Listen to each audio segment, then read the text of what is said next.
안녕하십니까. 인생신선의 생선입니다. 오늘도 어떻게 하면 올바른 인성을 키울 수 있는지에 대해서 자세하게 말씀드리려고 합니다. 다음에 표를 보시면 이번의 내용은 동굴과 깊이입니다. 동굴이라고 하면 우리가 생각을 골똘히 할 수 있는 나만의 고독한 장소를 떠올릴 수 있는 것이 동굴이고요. 그 공간, 시공간에서 나 스스로 나에게 집중할 수 있는, 내가 좋아하는 무언가에 빠질 수 있는 환경을 말하는 거거든요. 그런데 그 동굴 속에서 나만의 깊은 사고를 하기 위해 여러 가지 조건이 필요하다는 거예요. 첫 번째, 그 문제로서 작용하는 방해 요소들이 있습니다. 그 방해 요소라고 하면 우리가 알다시피 사회가 요구하는 흐름이나 의무감이라는 게 있죠. 아무래도 초등학생들만 되더라도 초등학교 고학년은 이미 과도한 입시 경쟁이나 입시 제도에 휘말리게 돼서 아이들이 벌써부터 학교 성적, 실력, 자신들이 평가를 받는 대상이 되다 보니까 아이들 스스로 가지고 있는 잠재성과 창의력을 충분히 발휘할 수 없는 상황에 있는 거죠. 그리고 그런 결과로서 어떻게 보면 아이가 자기의 욕구, 우리 인간은 연령별로 가지고 있는 욕구라는 게 있잖아요. 그 욕구, 매슬로의 욕구 단계처럼 자신이 갖고 있는 욕구에 충족시키는 과정 속에서 자연스럽게 얻어지는 자아 정체성, 환경의 영향을 받으면서 자신이 좋아하고 싫어하는 것에 대한 호불호가 분명하게 되면서 사회화 과정을 겪는 것이 가장 바람직한데, 요즘 사회는 그런 것보다도 특정한 연령대에 따른 의무감, 초등학교 몇 학년 때는 뭘 해야 되고, 예체능을 해야 되고, 국영수가를 배워야 되고, 그리고 중학교, 고등학교가 되면은 생기부를 위해서 뭘 해야 되고, 등등. 아무래도 어린 나이의 아이들에게 자신들이 갖고 있는 호모 루덴스, 즉 즐길 수 있는 본능보다는 근면성, 뭔가 해야 되는 의무감을 너무 빨리 지게 된다는 거죠, 아이들이. 그래서 근면성을 강조하다 보면 창의성에 대한 문제가 생긴다는 거. 예전에 저희 부모님 세대를 잘 생각해 보면 사실은 그때 못 배워서 초등학교 중퇴, 중학교인 부모님들이 허다하셨는데, 지금의 40대, 50대 부모님들은 최소한 고등학교 졸업에 대학교, 대학원 혹은 박사학위까지 가지고 계신 고학력의 부모님들이 계시죠.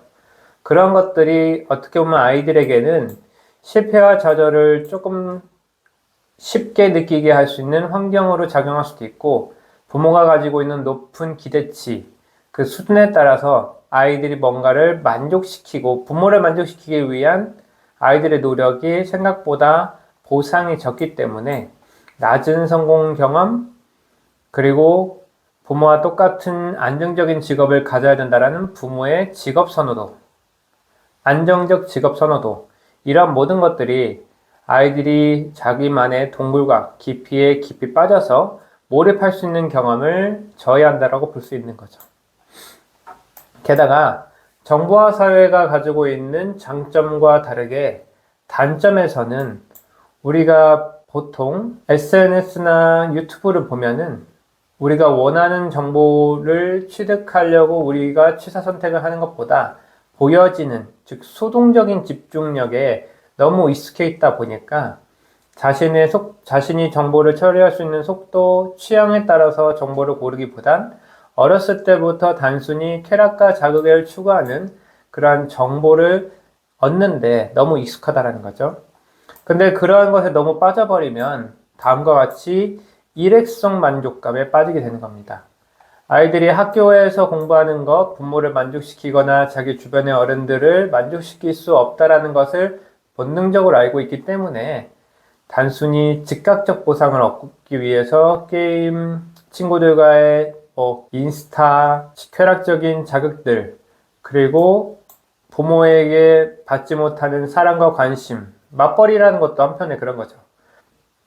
부모님이 초등학교 때부터 혼자 아이들을 케어할 수 없기 때문에 어떤 교육기관에 맡기고 그 자녀가 성장하는 과정들을 하나씩 잘 관찰하지 못하기 때문에 자녀와의 소통의 부재, 아이들이 어떤 상태인지를 제대로 파악하지 못하고 단순하게 아이에게 조금 미안한 마음에 해줄 수 있는 생일, 특별한 주말에 줄 수 있는 소비적인 부분.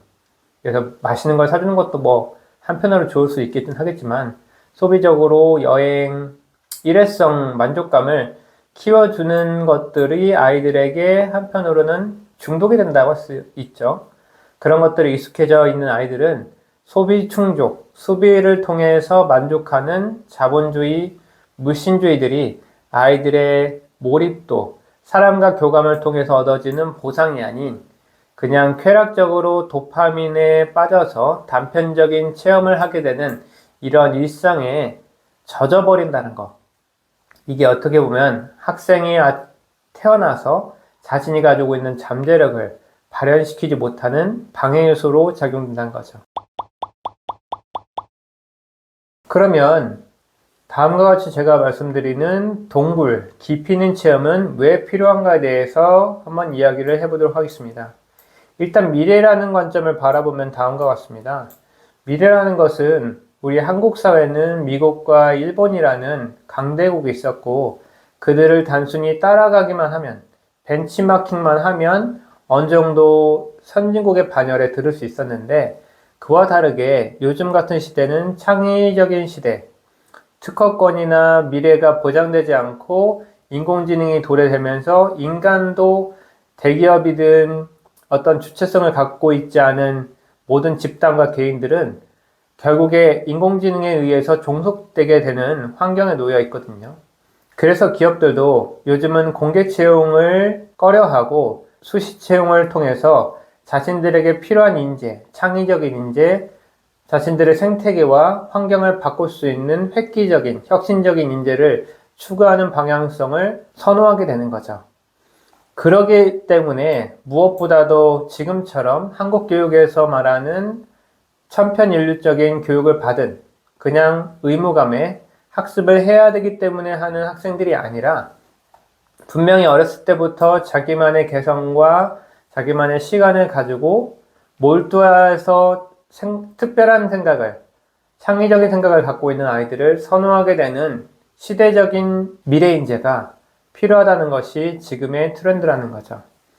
그래서 여기서 말하는 필요성, 왜 동굴 경험과 깊이 있는 체험이 다른 무엇보다도 우선시돼야 되는가에 대한 부분은 첫 번째로 능동성입니다. 능동성과 주도성. 제가 이제 많은 학생들을 가르치면서 느꼈던 부분 중에 하나가 너무 어렸을 때부터 선행학습이나 사교육, 부모로부터 떨어져서 어른들, 사회에서 접하게 되는 멘토, 어른들에게 교육을 받은 아이들은 보통 능동성과 주도성을 띠지 않고 수동적으로 자기가 짜맞춰 있는 일정에 따라서 이동하는 수동적인 사고방식을 갖고 있거든요. 뭔가를 생각하거나 골똘히 자기만의 생각을 갖는 시간과 공간이 부족하기 때문에 결국에 남들이 하라고 하는 대로, 그러니까 그 일만 하면 된다라는 사고방식을 갖게 되거든요. 보통 중학교 3학년, 고등학교 1학년에 올라가게 되면 대체로 우리가 진로를 정하라는 주변의 압박을 많이 받게 되거든요. 그랬을 때 아무리 자신의 삶을 돌아봐도 내가 뭔가를 주도적으로 끈질기게 오랜 시간 동안 어른들이 인정할 정도로 깊이 있고 수준을 가지고 있지 않은, 가지고 있는 어떠한 활동도 없다는 걸 깨닫게 되면 그러면 결국에는 불안한 나머지 주변에, 그리고 상담 선생님, 컨설팅 등에 휘말리게 됩니다. 주변 지인들도 마찬가지고요. 그렇게 자신만의 일관성과 가치관을 잃게 되는 건데 이게 어떻게 보면 자기 정체성을 훼손하고 있다고 생각하는 겁니다. 그런데 만약에 제가 말씀드리는 이 준전문가적인 어렸을 때부터 오랫동안 동굴에 갇혀서 자기만의 생각을 갖게 된 아이들은 자신만의 일관적인 사고방식, 확실한 게 좋아하는 무언가가 있게 되고 그러면은 자기의 선택에 따라서 뭔가를 선택한 거에 대해서 가지고 있는 책임감, 그리고 거기서 발생되는 스트레스, 위기감이 자신에게 원동력으로 작용한다는 거죠.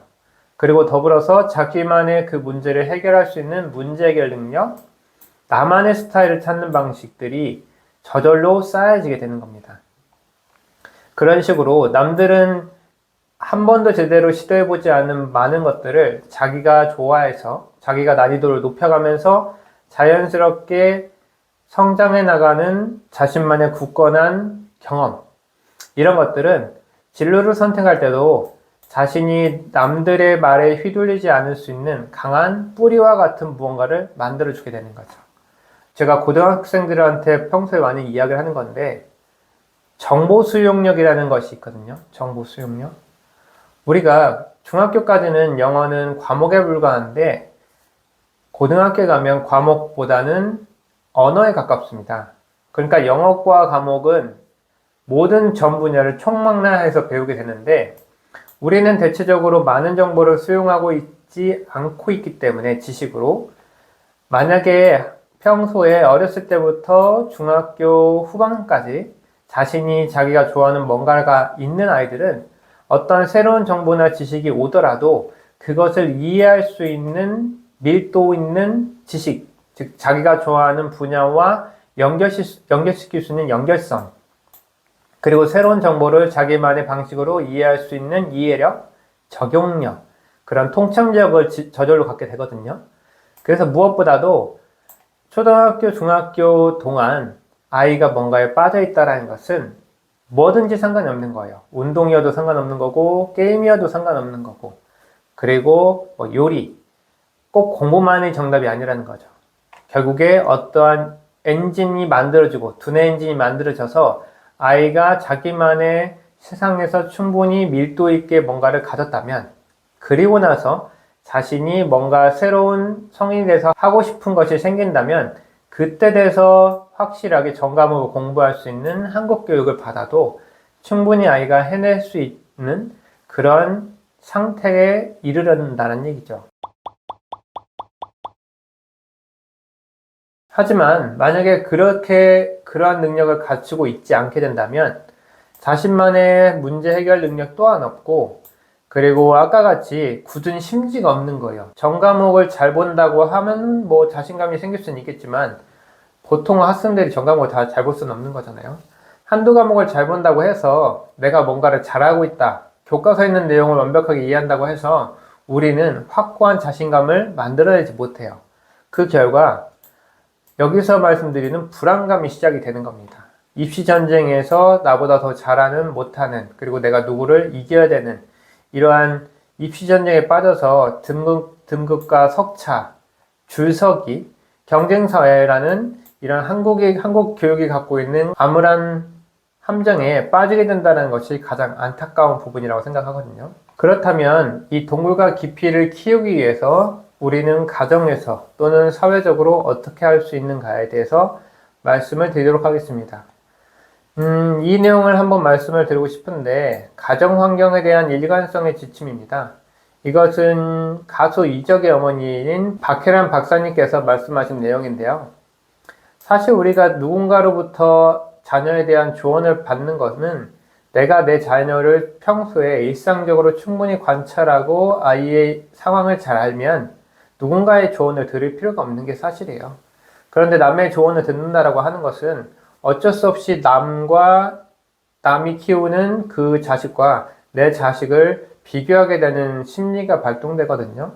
그래서 어떤 무언가보다 가정 환경에서 가장 중요한 것은 내 자녀에 맞는, 우리 가족에 맞는 환경과 규칙, 일관성이 가장 중요하다는 겁니다. 그러니까 부모가 흔들리지 말아야만 자녀 역시도 아이가 몰입해서 자기가 원하고 좋아하는 것을 할 수 있다는 거죠. 그래서 1번, 타인의 조언을 무시한다. 타인이라는 관점은 그겁니다. 타인은 내 가정, 나의 자식에 대한 충분한 이해력을 갖고 있고, 그리고 교육이나 사회 전반적인 부분에 대해서 상당하게 해박한 지식을 갖고 있는 사람만이 조언을 해줄 수가 있지, 그렇지 않은 사람의 조언은 무조건 무시해도 좋다고 말씀을 드리고 싶어요. 두 번째, 부모는 자기 개발에 힘을 쓴다.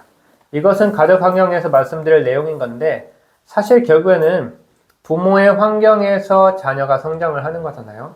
그렇다면 부모의 환경이 나쁘다면 자녀는 올바르게 성장할 수 없는 거죠. 그래서 무엇보다 부모는 자식에게 사사건건 자식의 성적, 뭔가 잘하는 것, 진로, 좋아하는 것도 다 만들어주고 이런 것이 아니라 부모가 할 수 있는 최선에서는 부모의 자기계발에 대한 롤모델링이 가장 중요한 가정환경이라는 거죠.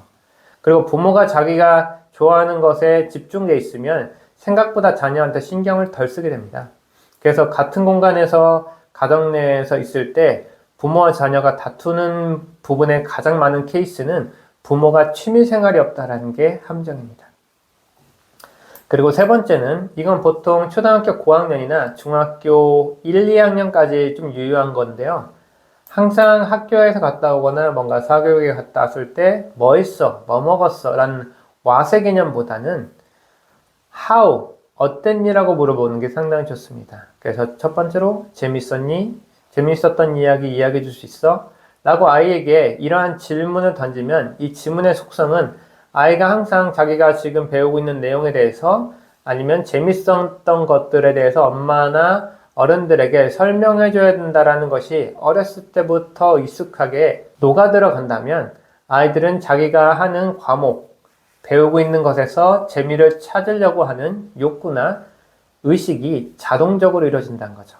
그래서 항상 자녀가 집에 왔을 때 오늘은 뭐가 재밌었어? 라고 물어보는 센스를 발휘해 주시면 좋겠죠. 저도 학생들한테 항상 수업 초반에 오늘은 뭐 있었어? 주말에 뭔 일 있었어? 뭐 재밌는 일 있었어? 항상 물어보거든요. 네 번째, 살림보다는 함께 놀기를 지향해라. 사실 노는 것도 중요한 거고 중요한 건 여기서 아이의 현 상태와 수준들을 항상 체크해 볼 필요가 있다는 거죠. 그리고 부모가 아이랑 있는 시간이 생각보다 너무 적잖아요. 그렇기 때문에 살림과 뭔가 의무감에 해서 잘 먹이는 것도 중요하지만 무엇보다도 아이는 금방 성장해서 부모를 떠나서 또래 집단 친구, 선생님과 만나서 소통하게 되는 건데 그 소통 이전에 부모와의 관계가 얼마나 잘 형성되냐에 따라서 자녀가 부모가 아닌 집을 떠나서 다른 사람들과 소통을 하게 되는 소통 능력에도 아주 직결되는 부분이기 때문에 어떻게 보면 어린 자녀라면은 놀기, 그리고 초등학교 초, 중반 정도면은 대화를 하기. 뭐 이런 식으로 아이들이 흥미있고 관심 있는 분야에 대해서 이야기를 해도 좋고요. 이런 것들이 저는 IQ보다도 더 중요한 SQ, Social Quotient, 사회적 지능이라고 보고 있거든요. 부모님께서 맞벌이라고 해서 어쩔 수 없이 자녀를 맡긴다고 할지라도 자녀에게 맞춤형, 반응적인 양육이 필요하다는 겁니다. 그래서 그러기 위해서 아빠, 엄마 두 분이 우리 가족이 꼭 지켜야 될 규칙이나 우리 가훈 같은 것들 만들어도 좋고요. 어떻게 우리 자녀를 키울 것인지에 대한 방향성, 그 일관성, 뭐 직업이면 직업일 수도 있겠고 결국에는 핵심은 안정되어 있는 환경을 만드는 것, 이 일관성이 무엇보다도 가장 중요한 부분이고요. 그리고 slow nurture, 천천히 양육하는 방식인 겁니다. 아이가 성장하는 속도에 맞게, 수준에 맞게 아이가 감당할 수 있는 부분에서 어떻게 조금 한 발짝을 더 도와줄 수 있을까? 이게 스노우 널처가 RT랑 같은 방식이라고 생각하면 좋습니다.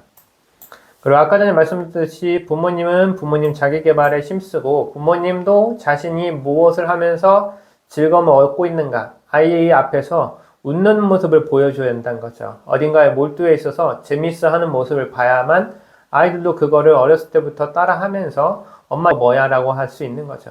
그러니까 가장 대표적인 이야기로 부모가 책을 읽지 않는데 자녀를 책을 읽게 시킨다는 것은 어느 정도 항상 한계가 존재한다는 겁니다. 부모님이 수시로 자신이 좋아하는 책, 서적을 보는 모습을 아이들이 봐야 최소한 아이들이 관심이라도 둘 수 있겠죠. 그리고 규칙 설정에서 가장 중요한 거는 휴대폰 관리고요. 아무래도 최대한 늦게 사주면 좋긴 하겠죠. 자녀가 친구와 소통하는 문제가 정말 코앞까지 닥쳤을 경우에 그때 역시도 분명히 연령에 맞게 뭐 미디어 사용에 대한 부분 이것들은 이제 부모님의 합의 하에서 변동적으로 규칙을 선택하면 좋겠고요. 그리고 정보관리도 마찬가지입니다. 성적인 부분, 그리고 TV를 너무 많이 보거나 게임을 많이 하면은 아무래도 아이가 자신 스스로 만들어낸 재미에 빠질 수 있는 것보다는 쾌락적이고 수동적인 것에 빠질 수 있기 때문에 아이들의 사색의 공간을 위해서 부모는 규칙을 완강하게 일관성 있게 만들어줄 필요가 있는 거죠. 그런데 이런 것도 초등학교 3학년, 4학년 정도의 아이들의 지능과 지성이 자랄 때쯤에는 아이들이 성장한 거에 따라서 본인이 선택할 수 있을 정도의 수준이 된다 라고 했을 경우에 조금씩 자녀랑 합의하에 규칙을 다시 정하면 좋겠죠.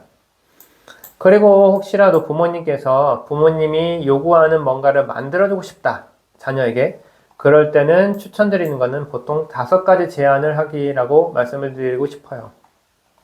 무엇보다도 앞에 말씀드렸듯이 결국에 아이가 본인이 선택을 해야 자기가 주도성을 띌 수 있는 건데, 부모가 뭔가를 시키고 싶다면 아이가 자기가 선택했다라고 할 만큼 많은 선택지를 주셔야 되고요. 여기서 말씀드리는 거미 그물망 같은 경우는 그거랑 같은 겁니다. 내가 아이를 만약에 의사로 시키고 싶다면 의사와 관련된 컨텐츠들이 수시로 주변에 널려 있어서 항상 접할 수 있도록 할 수 있는 환경은 만들어줄 수 있다는 거죠.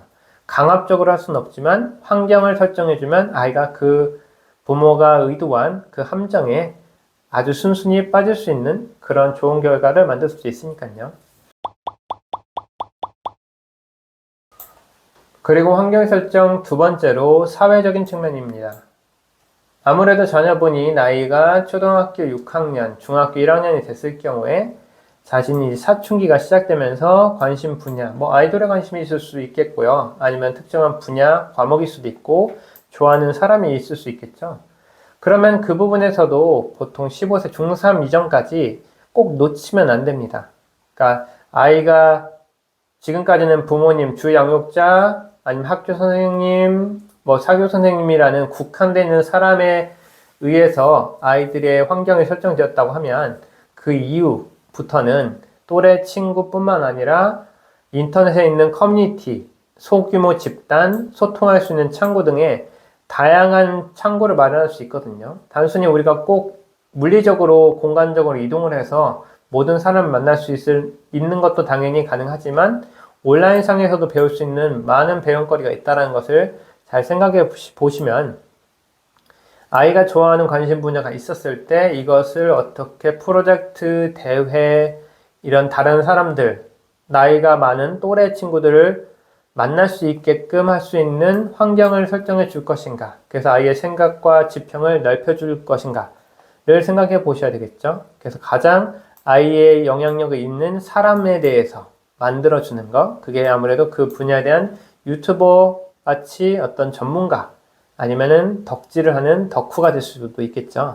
그래서 아이들에게 단순하게 이론적인 부분이 아니라 실제로 몸으로 사람들과 할 수 있는 다양한 커뮤니티를 만들어주기 위한 환경에 대해서 고민을 하시면 좋겠습니다. 그래야지 아이가 단순하게 평소에 하는 단편적인 경험보다는 다양한 관점, 오감 체험일 수도 있고 스토리텔링, 구상력 등등 좀 더 난이도 있는 단계를 밟아서 아이들이 자신이 좋아하는 관심 분야를 구체화할 수 있는 거죠. 그렇게 구체화를 해야만 부모님이 보시기에도, 부모님 수준에서도 아이가 생각보다 자신이 잘하는 분야에 대해서 내가 생각해도 인정할 수 있을 정도가 돼야만 아이를 믿어주시고, 그래, 네가 지금 이러니까, 이 정도 되니까 엄마나 아빠가 굳이 네가 학교 공부 열심히 하라고 하지 않을게 라고 말할 수 있는 근거가 생기거든요. 그러니까 자녀가 그 근거를 스스로 만들지는 못해요. 정말 뛰어난 아이가 아니라면. 그렇기 때문에 부모의 환경은 그 근거를 만들어주기 위해서 다른 커뮤니티를 꼭 활용하셔야 된다는 겁니다. 사실 아이들이 초등학교 고학년이나 중학교에서 두각을 드러내기 전에 이미 초등학교나 영유아 시기, 미취학 아동 시 모든 것들이 결정되어 있다라고 봐도 무방하거든요. 그 말은 무슨 말이냐면요, 다음과 같은 말씀으로 전해드리고 싶어요. 진정한 의미에서 놀이와 재미란 무엇인가? 첫 번째, 재미는 시간과 장소를 가리지 않는다. 아이들은 자기들 수준에서 어떤 목표나 의도를 가지고 있지 않고 그 순간에 무엇이 자기를 가장 재미있게 만들 것인가를 가장 잘 알고 있거든요. 그러니까 아이들은 그 나이 때 본인이 생각하는 가장 재밌는 것을 해야 된다는 거죠. 그리고 그 누구보다도 그 가장 재밌는 것은 본인의 취향에 맞는 재미가 있다는 겁니다. 두 번째, 아이가 재밌고 재밌게 놀이를 하고 있는데 아이가 배가 고플까봐 뭔가를 챙겨주는 것은 아이의 동물과 깊이를 저해하는 행동입니다.